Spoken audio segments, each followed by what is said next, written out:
Hey everyone, it's Iron Mandy. I recently had somebody jump on my page and request that I do a video about going gluten-free and give you some tips and ideas about how to go gluten-free. If this is something you're considering, I think it's so good for your diet. It totally eliminates like a bunch of junk, a bunch of sugar and carbohydrates that you're probably not really needing anyway.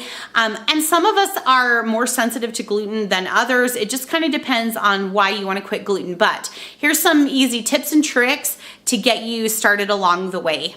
So a little bit of background, about 4 or 5 years ago, I went into this nature path and I had just been having like an insane amount of health problems. I couldn't absorb any vitamins and nutrients. I was sick all the time. I was having something like 12 migraines a month. And these aren't just like little headaches where it's like horrible, debilitating pain where I was like losing sight in my eyes and fainting and like almost passing out and straight up was so deathly ill during these migraine episodes. And sometimes they'd go on for days and it was just eating up my life. And I had tried everything. I went to an endocrinologist. I went to a hematologist. I went to a neurologist.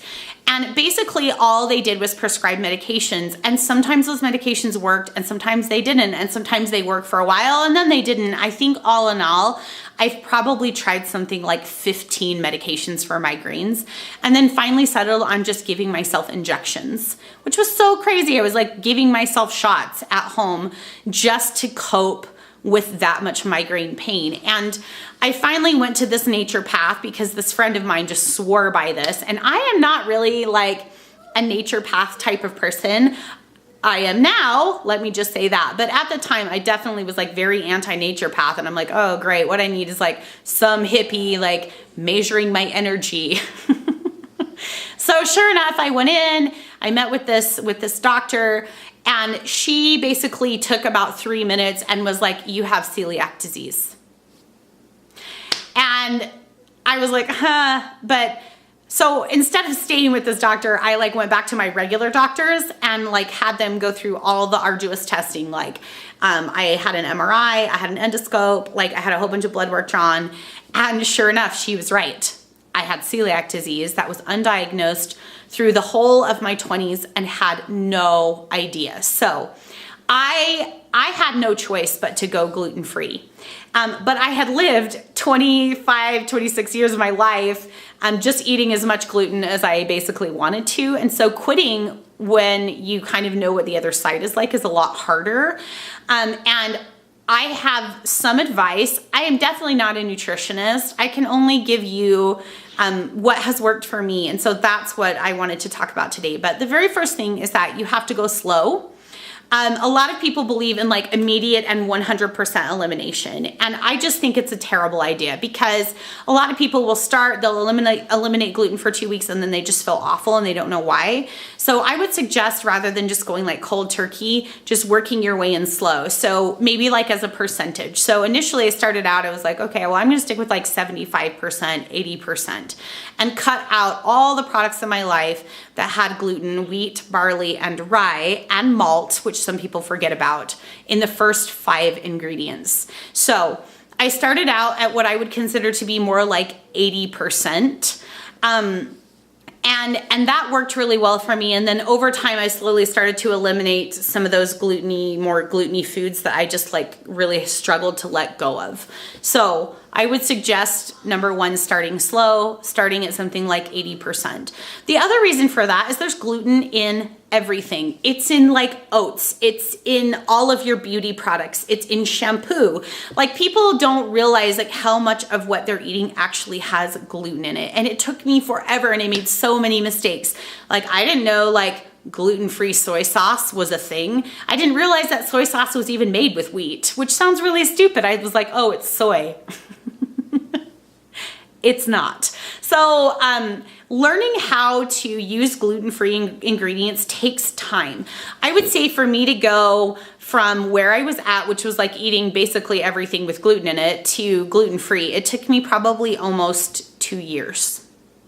So I would say if this is something you're interested in doing, to just be really patient with yourself, give yourself some time, and don't try immediately to go cold turkey. The other reason for that is, man, you're gonna detox. Like, all of the gluten that people typically eat is metabolized just like sugar. So when you cut gluten out of your diet initially, you are going to feel like you're detoxing, and you are basically. So you are going to get super tired, you're going to get some headaches, you're going to feel achy and super irritable and grumpy, and that will probably go on, I'd say, for 5 to 7 days. So if you're going to drop to 80% or start the process of eliminating gluten, I would say pick a week when you can like be kind of grumpy and be at home. That's a good piece of advice. The second piece that I can say about going gluten-free is this, like, oh man, I spent a ton of time trying to find like replacements and trying to like bake bread and do all of these things with gluten-free flour, which by the way is nothing like regular flour. It doesn't perform in the same way. Like, I kept trying to make bread and wanting it to be like regular bread dough, but it's not. It's a totally different thing. So I spent a lot of time looking for like quality replacements for these other gluten-y foods that I was eating, when really the best thing to do is just mourn the loss of bread. Now, I know there's gonna be a ton of people who don't agree with me, but I'm not a great cook. I'm not a great baker, but I think the best, smartest thing I could have done is just mourn the loss of bread. Like, mourn the idea that you're not gonna like have regular sandwich bread anymore. Like, that's it, because you are never going to find a gluten-free replacement that tastes as good as regular bread. It's not going to happen. Like, there are people that will argue that till the cows come home, but I had to get used to the idea that I was just going to be consuming a lot less bread, like a lot less pizza, a lot less pancakes and stuff like that. You can make gluten-free like alternatives, but to expect them to be as good is just ridiculous. It's never going to happen. So I would suggest you can go through the effort of baking. A lot of people have a lot of success with that, but I would just say, like, before you drive yourself crazy trying to learn how to use like banana flour, like I did, mourn the loss and let it go. Like, mourn the loss of gluten and accept that your diet is not going to ever be the same again. It's not going to be the same foods. You can try all you want to replace them, but gluten-free products are also super expensive, especially if they're like pre-made and pre-packaged. So I would say, like, you can bake if you really are the type of person who likes to bake. I'm not. I don't feel like I have time to do that. So I just think the best thing to do is mourn the loss and start to think about carbohydrates in a different way, about just decreasing the amount that you're consuming, number one, but potatoes are a good option, corn is a good option, vegetables are a good option, but I truly did just have to get over the idea that I wasn't going to have bread. I just don't have it as much. Like, once in a while I'll have like a piece of gluten-free bread, but it's pretty rare because it's super expensive to buy and it just isn't ever going to be what I want it to be. So I don't notice it anymore though. I'd say after 4 years, like, sometimes I'll have gluten-free bread and it doesn't taste great, but it doesn't taste just absolutely awful either. But it took a long time to get to that point. So just mourn the loss. A lot of people ask me about fast food. That's another area where I would say mourn the loss. It's never going to be the same. Like, you're never going to be able to go out and just have regular fast food like other people do. There are some good options, like Panera's got a really good amount of options. There's like salads, which people get tired of salad, but there's salads, like maybe like a crunchy corn taco is like an option. McDonald's fries, I know that's debatable, but I eat them sometimes. So when I go out to eat, but to expect that you're going to have the same kind of experience when you go out to eat is completely insane. It'll never happen. So I would say mourn that loss a little bit as well. Hey, friends out there, I have a lot of friends who are gluten-free. Would you just pop your personal like favorite like fast food just down below so people can kind of get an idea? Because I swear I get asked that more than anything else. They're like, well, what do you eat when you're not at home or like you're trying to go out? I'm not a vegetarian, so I eat like a lot of chicken and steak and things like that. There are places you can go that are more gluten-free friendly, but to be gluten-free is very difficult when you eat out. So my last suggestion is this: get a digestive enzyme. I take a digestive enzyme called Terrazyme, and I will put like a picture of it right here. So Terrazyme is made by doTERRA, and basically what it is it kind of combats like gluten that you eat or things that you're not supposed to have when you're trying to do an elimination diet. So when I go out to eat and I can't really find anything that is like strictly gluten-free, then I'll try to do my best, and then I'll take some digestive enzymes, and I just do a lot better with those types of enzymes because they just break down foods, especially gluten. So I would suggest Terrazyme to anybody who's really trying to eliminate bad things in their diet when they're going gluten-free.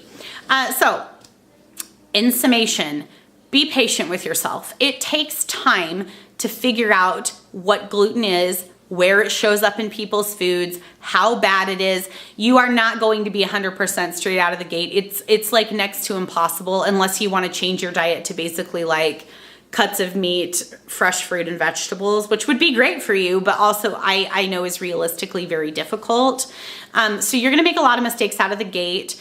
I will put some food blogs below and that I love on YouTube, and some links to like recipes that I really like below for anybody who's thinking about going gluten-free. I would love to answer any questions you have. So if you have questions for me, just pop them below and I'll do my best to answer them.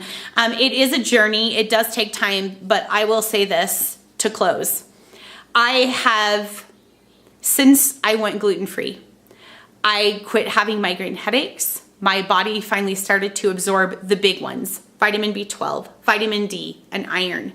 Like for the first time in I think what is like a decade of my life, it is never worth it to me to eat gluten. I feel so much better. So much better. Like it's like I don't get the midday slug like some people get. I don't feel as like cloudy in my mind. I think a lot more people are sensitive to gluten than what they realize.